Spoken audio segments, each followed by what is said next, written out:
Good morning, students. I, myself, Dr. V.B. Kadam, Associate Professor, Department of Botany, KTHM College, Nasik. Students, today we are going to learn the chapter photosynthesis, and the topic is Introduction to Photosynthesis and Structure of Chloroplast. The purpose and process of photosynthesis. The process of photosynthesis converts light energy to chemical energy, which can be used by organisms for different metabolic processes. The importance of photosynthesis.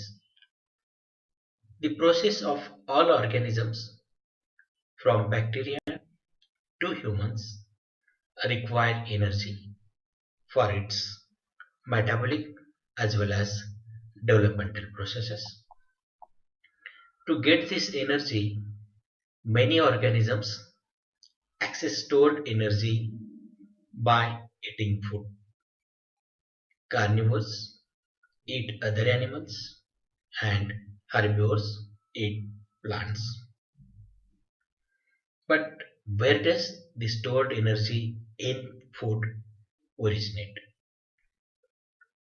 All of this energy can be traced back to the process of photosynthesis and light energy from the sun. Photosynthesis is essential to all life on Earth. It is the only biological process that captures energy from outer space, that means sunlight, and converts it into chemical energy in the form of G3P, that means glyceraldehyde 3-phosphate, which in turn can be made into sugars and other molecular compounds. Plants use these compounds in all of their metabolic processes. Plants do not need to consume other organisms for food because they build all the molecules they need. Unlike plants, animals need to consume other organisms to consume the molecules they need for their metabolic processes. During photosynthesis, molecules in leaves capture sunlight and energize electrons, which are then stored in the covalent bonds of carbohydrate molecules. That energy within those covalent bonds will be released when they are broken during cell respiration. How long lasting and stable are those covalent bonds? The energy extracted today by the burning of coal and petroleum products represents sunlight energy captured and stored by photosynthesis almost 200 million years ago. Plants, algae, and a group of bacteria called cyanobacteria are the only organisms capable of performing photosynthesis because they use light, manufacture their own food. They are called photoautotrophs. That means self-feeders using light. Other organisms such as animals, fungi, and most other bacteria are termed heterotrophs. That means they are completely depends on others. feeders because they must rely on the sugars produced by photosynthetic organisms for their energy needs. A third very interesting group of bacteria synthesize sugars not by using sunlight's energy but by extracting energy from inorganic chemical compounds. Hence, they are referred to as chemoautotrophs. The importance of photosynthesis is not just that it can capture sunlight's energy. A lizard sunning itself on cold days can use the sun's energy to warm. Photosynthesis is vital because it evolved as a way to store the energy in solar radiation. As high energy electrons in the carbon bonds of carbohydrate molecules. Those carbohydrates are the energy source that heterotrophs use to power the synthesis of ATP via respiration. Therefore, photosynthesis powers 99% of Earth's ecosystems. When a top predators such as a wolf preys on a deer, the wolf is at the end of an energy path that went from nuclear reactions on the surface of the sun to light to photosynthesis to vegetation to deer and finally to wolf. Main structure of photosynthesis. In multicellular autotrophs, the main cellular structures that allow photosynthesis to take place include chloroplast, thylakoids, and chlorophyll. The overview of photosynthesis. Photosynthesis is a multi-step process that requires sunlight, carbon dioxide, and water as substrates. It produces oxygen and glyceraldehyde 3-phosphate, simple carbohydrate molecules that are high in energy and can subsequently be converted into glucose, sucrose, or other sugar molecules. These sugar molecules contain covalent bonds that store energy. Organisms break down these molecules to release energy for use in cellular work.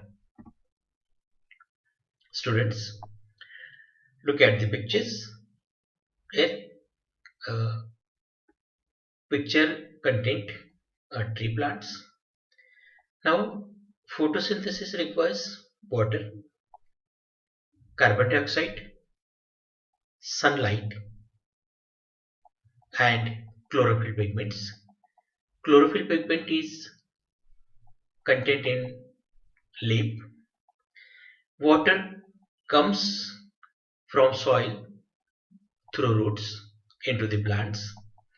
Carbon dioxide is present in atmosphere. It enters into the leaf through open stomata, and during daytimes sunlight emits various radiant energy, and now this radiant energy contains visible light, and the range of visible light is 380 to 780 nanometer of light. It contained 7 various colors of light, and now this visible light is useful for the process of photosynthesis. Now what happens during photosynthesis? Various kinds of sugars formed or synthesized and amount of oxygen released towards the atmosphere. The energy from sunlight drives the reaction of carbon dioxide and water molecules to produce sugar and oxygen, as seen in the chemical equation of photosynthesis. Now, the equation looks simple. It is carried out through many complex steps. Before learning the details of how photoautotrophs converts light energy into chemical energy, it is important to become familiar with the structures involved. Now, this is the basic structure of reaction of photosynthesis. Now, 6 carbon dioxide combines with 6 molecules of water with the help of sunlight. That means during daytime, it is converted into 1 molecule of sugar and 6 molecules of oxygen. Chemical equation for photosynthesis. The basic equation for photosynthesis is deceptively simple. In reality, the process includes many steps involving intermediate reactants and products. Glucose, the primary energy source in cells, is made from two 3 carbon Ga3b molecules. Photosynthesis and the leaf. In plants, photosynthesis generally takes place in leaves, which consist of several layers of cells. The process of photosynthesis occurs in a middle layer called the mesophyll. The gas exchange of carbon dioxide and oxygen occurs through small regulated opening called stomatas, which also play a role in the plant's regulation of water balance. The stomata are typically located on the underside of the leaf, which minimizes water loss. Each stomata is flanked by guard cells that regulate the opening and closing of stomata by swelling or sinking in response to osmotic changes. Now, this is the cross section of leaf. It contains cuticle, then upper epidermis, lower epidermis, and mesophyll cells. Two types of mesophyll cell. One is palisade and the second one is spongy. Now, this is the structure of palisade cells. It contains chloroplast, vacuoles, nucleus, cell wall, and cytoplasm. Photosynthesis takes place in the mesophyll. The palisade layer contains most of the chloroplast and principal region in which photosynthesis is carried out. The airy spongy layer is the region of storage and gas exchange. The stomata regulate carbon dioxide and water balance. Photosynthesis within the chloroplast. In all autotrophic eukaryotes, photosynthesis takes place inside an organelle called the chloroplast. For plants, chloroplasts containing cells exist in the mesophyll. Chloroplasts have a double membrane envelope composed of an outer membrane and an inner membrane. Within the double membrane are stacked disc-shaped structures called thylakoids. Embedded in the thylakoid membrane is chlorophyll, a pigment that absorbs certain portions of the visible spectrum and captures energy from sunlight. Chlorophyll gives plants their green color and is responsible for the initial interaction between light and plant material, as well as numerous proteins that make up the electron transport chain. The thylakoid membrane encloses an internal space called the thylakoid lumen. A stalk of thylakoids is called as granum, and the liquid filled space surrounding the granum is the stroma or bed. Students, this is the structure of chloroplast. Now, chloroplast are the two-layered structure, outer membrane, inner membrane, and in between the outer membrane and inner membrane is known as intermembrane space. Thylakoids, that means number of thylakoids are present in the chloroplast.